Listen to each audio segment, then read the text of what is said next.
साथियों, भारतीय संविधान जिसका गणराज्य दिवस अमल में लाने की तारीख हम 26 जनवरी प्रत्येक वर्ष मनाते हैं, उस संविधान का वैधानिक तौर पर स्वीकृति किया जाना जिस ऐतिहासिक तारीख को हुआ था, वह तिथि 26 नवंबर 1949 थी।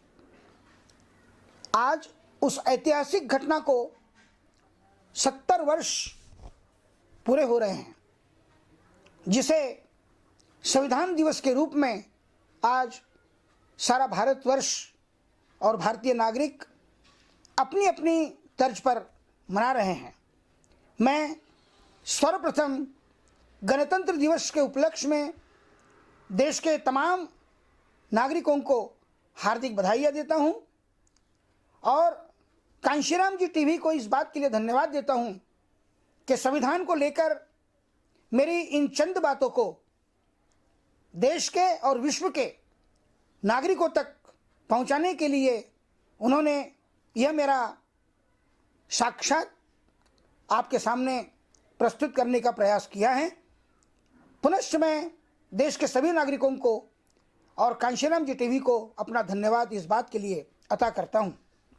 साथियों, हमारा भारतीय संविधान यह हमारे भारतीय संस्कृति के 5000 साल के संस्कृति में एक ऐसा अहम और महत्वपूर्ण दस्तावेज है कि जिसकी तुलना हमारे भारतीय संस्कृति के 5000 साल की विरासत में हम किसी दूसरे दस्तावेज के साथ कर नहीं सकते।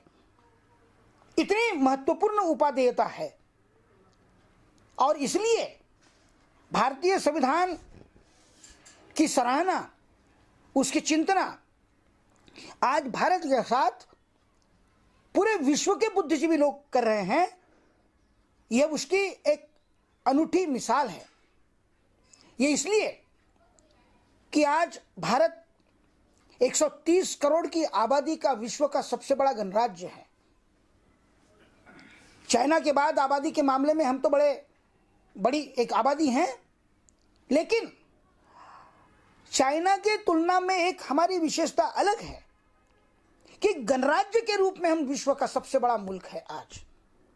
और इतने बड़े मुल्क को 70 सालों से जिस संविधान ने समुन्नत किया, हमारी आज़ादी को बचाकर रखा, विश्व में हमारा गौरव बढ़ाया, यह काम जिस दस्तावेज के कारण हुआ है वह दस्तावेज हमारा भारतीय संविधान है। और उसकी दूसरी विशेषता यह है कि विश्व के सबसे बड़े गणराज्य का दस्तावेज होने के साथ साथ यह विश्व के तमाम संविधानों में सबसे बड़ा दस्तावेज है। इतना बड़ा दस्तावेज इंग्लैंड तो अलिखित संविधान पर चलता है, अमेरिका, रूस, चाइना, ऑस्ट्रेलिया, विश्व का कोई भी देश ले लीजिए, इतना बड़ा संविधान विश्व के किसी भी देश ने नहीं बनाया जितना बड़ा संविधान आज हमने बना करके भारत के गणराज्य को दिया है।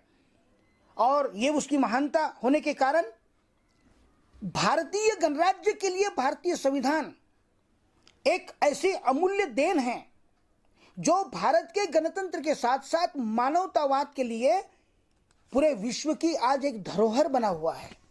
ये केवल भारतीय गणराज्य तक सीमित मैं बातें नहीं आपके सामने रख रहा हूं। एक मौलिक बात मैं आपके सामने इसलिए रखता हूं कि भारतीय संविधान की और भारतीय गणराज्य की चिंतना, उसकी फिक्र जितनी भारतीय लोगों को नहीं होगी, उतनी फिक्र आज सारे विश्व के नागरिकों को है। मैं आपको एक स्टार्क रियलिटी, एक वस्तुस्थिति, एक कठोर सत्य आपके सामने रखना चाहूंगा कि भारतीय संविधान पर भारत के अंदर अगर एक वर्ष में एक हाथ किताब लिखी जाती होगी तो पूरे पाश्चिमात्य जगत में और पूरे विश्व की यूनिवर्सिटीज के अंदर में भारत के इसी संविधान के ऊपर में कम से कम 100 के ऊपर संशोधनात्मक ग्रंथ लिखे जाते हैं। यह मैं दावे के साथ कहता हूं, प्रमाण के साथ कहता हूं। इसके सारे प्रमाण, सारे साक्ष्य मेरे पास हैं कि आज हम ये देखते हैं कैम्ब्रिज यूनिवर्सिटी में, ऑक्सफोर्ड यूनिवर्सिटी में, वॉशिंगटन यूनिवर्सिटी में, कोलंबिया यूनिवर्सिटी में, हार्वर्ड यूनिवर्सिटी में और लंदन के ग्रेज इन में, ये तमाम विश्व स्तर की यूनिवर्सिटीज में, जिसमें पूरे विश्व के विद्वान, उच्चतम कोटि के विद्वान, संविधान पर चिंतन अध्ययन करने वाले उच्चतम कोटि के विद्वान जहां जाकर संविधान के संशोधन के रूप में अपनी प्यास बुझाते हैं, वो इन तमाम वर्ल्ड यूनिवर्सिटीज के अंदर जहां पर जाकर के चिंतन करते हैं साथियों, उनको सबसे ज्यादा चिंतन भारत के संविधान पर करना पड़ता है। और ये कहते हुए मुझे बड़ा फक्र होता है, बड़ा आनंद होता है कि भारत में अगर हम वर्ष में एक हाथ किताब भारत के संविधान पर चिंतन करने वाली लिखते हैं तो उसकी तुलना में कम से कम 100 ग्रंथ भारत के संविधान के ऊपर में चिंतना करने वाले पूरे विश्व के अंदर में लिखे जाते हैं, पाश्चिमात्य जगत में लिखे जाते हैं। ये भारतीय संविधान की मौलिकता है, उसका अनूठापन है। और इसलिए अमेरिका का राष्ट्रपति बिल क्लिंटन भारत में आकर भारत के पार्लियामेंट में कहता है, भारत के पार्लियामेंट में भाषण देते वक्त बिल क्लिंटन कहता है, अमेरिका का राष्ट्रपति, कि तुम्हारे हाथों में जो संविधान है ये विश्व का सबसे बड़ा कीमती दस्तावेज है, और अगर इस दस्तावेज को तुम ईमानदारी से अमल में लाने का प्रयास करोगे तो मेरा विश्वास है कि भारत दुनिया में आले दर्जे का एक सर्वोच्च राष्ट्र बनकर के उभरेगा। ये मेरा विश्वास है। ये बात अमेरिका का राष्ट्रपति बिल क्लिंटन भारत में आकर भारत के संसद भवन के अंदर में ये बात हमारे सामने रखते हैं। नेल्सन मंडेला, जिन्होंने दक्षिण अफ्रीका को एक विश्व की धरोहर बना करके रखा, वो नेल्सन मंडेला ये कहते हैं कि मैं मेरे साउथ अफ्रीका का तमाम राज्य कारोबार भारत के संविधान के अनुरूप चलाने की कोशिश करूंगा। ये हमारे संविधान की उपादेयता है साथियों। कि श्रीलंका का प्राइम मिनिस्टर भारत में आकर के कहता है कि मेरे देश का जो राज्य कारोबार है मैं भारत के संविधान के अनुरूप चलाने की कोशिश करूंगा। ऑस्ट्रेलिया का राष्ट्रपति आकर के भारत में यह कहता है कि मैं चाहता हूं कि मेरा देश भारत के संविधान के सिद्धांतों के अनुरूप चले। ये भारत के संविधान की कीमिया है साथियों।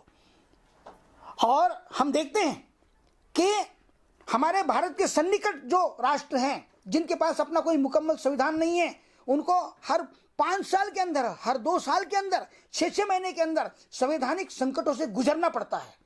लेकिन भारत अपने संविधान की बुनियाद पर आज भी जिस तरह से खड़ा है, वो मुझे लगता है कि भारत को अपने गणतंत्र को बरकरार बनाए रखने के लिए दुनिया के किसी भी कानून का सहारा लेने की कोई जरूरत नहीं है। इतना समुन्नत हमारा संविधान है साथियों। लेकिन बड़े अफसोस के साथ कहना पड़ता है कि आज हमारा संविधान, हमारा गणराज्य हमारे ही भारतीय संस्कृति के साथ लड़ रहा है, उसको संघर्ष करना पड़ रहा है।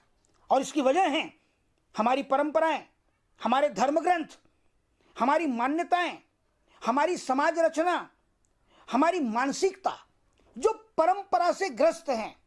और अफसोस की बात यह है साथियों कि जिन लोगों के मन में, जिन लोगों की नीयत में संविधान के प्रति परम कोटि का आदर्श नहीं है, मान्यता नहीं है, ऐसे लोग आज दुर्भाग्य के साथ इस देश के राजनीतिक सत्ता को अपने हाथों में लिए हुए हैं।